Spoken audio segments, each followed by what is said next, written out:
I love fish cakes. This is one of my favourite recipes and it's slightly different because it's got lots of spices in there. But the key difference is that for the coating, rather than a breadcrumb, I'm going to use vermicelli. It gives a really crisp coating on the outside. But before you get going, there's a few little things you need to get ready. The first one is your potatoes. So what I've done here is I've boiled my potatoes beforehand, just in some salted water for about 20-25 minutes on a very sort of gentle simmer. I tend to do it with the skin on, and the reason for that is I don't want them to soak up lots of water and become mushy.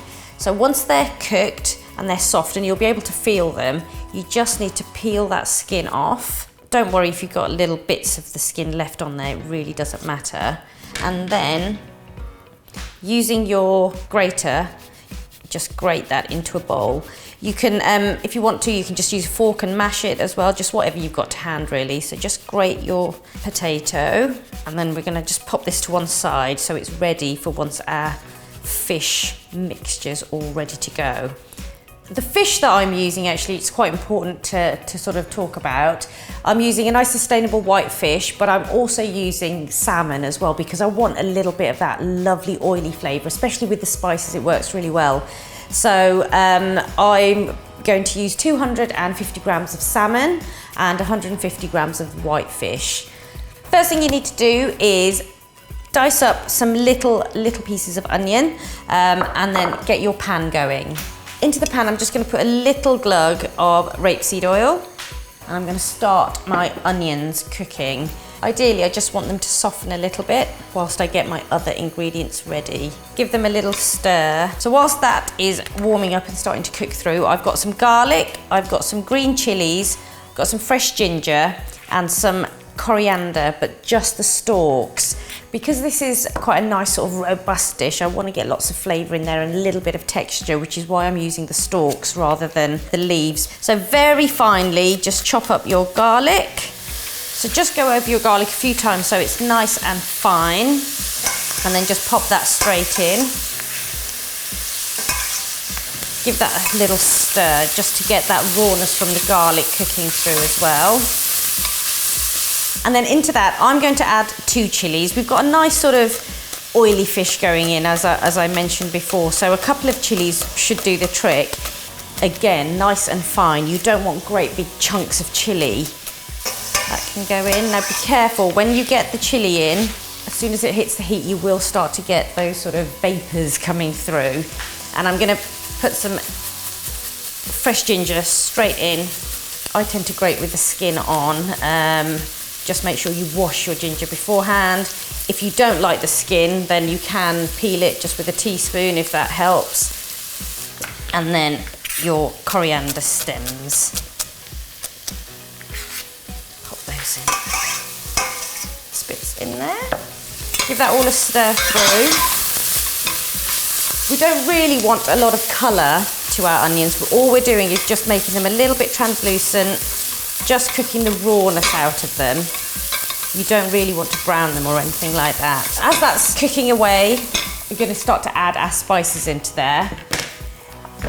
One of the key spices when it comes to seafood and fish is coriander seeds. Coriander seeds add a real zinginess, almost like a lemony, citrusy flavour. So they're a really good spice to use when you're cooking with fish. So about a teaspoon into my pestle and mortar. I'm just going to give them a bash. So that's all we're looking for, a nice sort of crushed coriander that goes in. And then the remaining spices I'm going to add into there. I'm going to put a little bit of turmeric, probably about half a teaspoon, and some salt. And at this point, if you wanted to, you could also add a little bit of chili powder, and I'm just going to put half a teaspoon in there as well. More so for colour and warmth rather than the heat. Give that all a stir. So while your onions and your spices are just coming together, make sure it's on a gentle heat. I'm just going to prep the fish. Just going to cut it up into chunks. Doesn't take very much time at all. Just to add to that zinginess, a little squeeze of lemon. Once the lemon's in, give it all a stir. And we just want that fish to cook through. The fish won't take very long to cook. maybe 3 or 4 minutes, if that, but you'll see that it just starts to change colour and just starts to cook through. That's all we're looking for.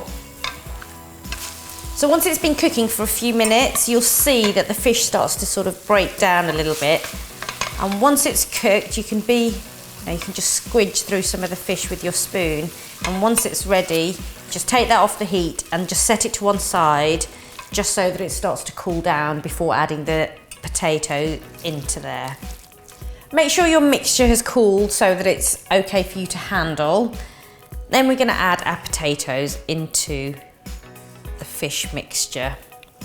I'm also adding some corn flour, and the reason that I'm adding this is that it gives a really nice finish to the fish cake. It makes it a little bit smoother, so just about a tablespoon, and then just start to mix that through, just with your spoon initially, just so that it all starts to come together. Now, dependent on the amount of potato you use, you just need to check the seasoning once you've mixed it all through, because obviously you may need to adjust it, may need to add a little bit more salt.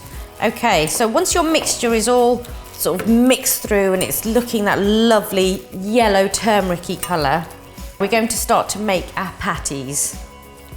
Now, it really helps if you put a little bit of water on your hand first, because it stops the mixture sticking to your fingers. I've made all the patties and I've popped them in the fridge just so that they can firm up a little bit. While they're doing their thing, I've had a little wipe down, and I'm going to show you how to make the batter and the vermicelli crunch that goes onto these fish cakes. So I'm just going to make a batter, just try and get it the consistency of almost like double cream, so that it's fairly thick. And this is what's going to help the vermicelli stick on the outside of the patties. Right, so this is a very fine vermicelli. You can get different grades of it, so ideally this lovely fine one works best. So pop that into either onto a tray or into a bowl, and then just use your fingers. That's what you're looking for, some lovely fine little pieces of vermicelli, because that's what will give it a lovely crunch when we fry these fish cakes off later. I'm going to show you how to put that lovely coating on the patties.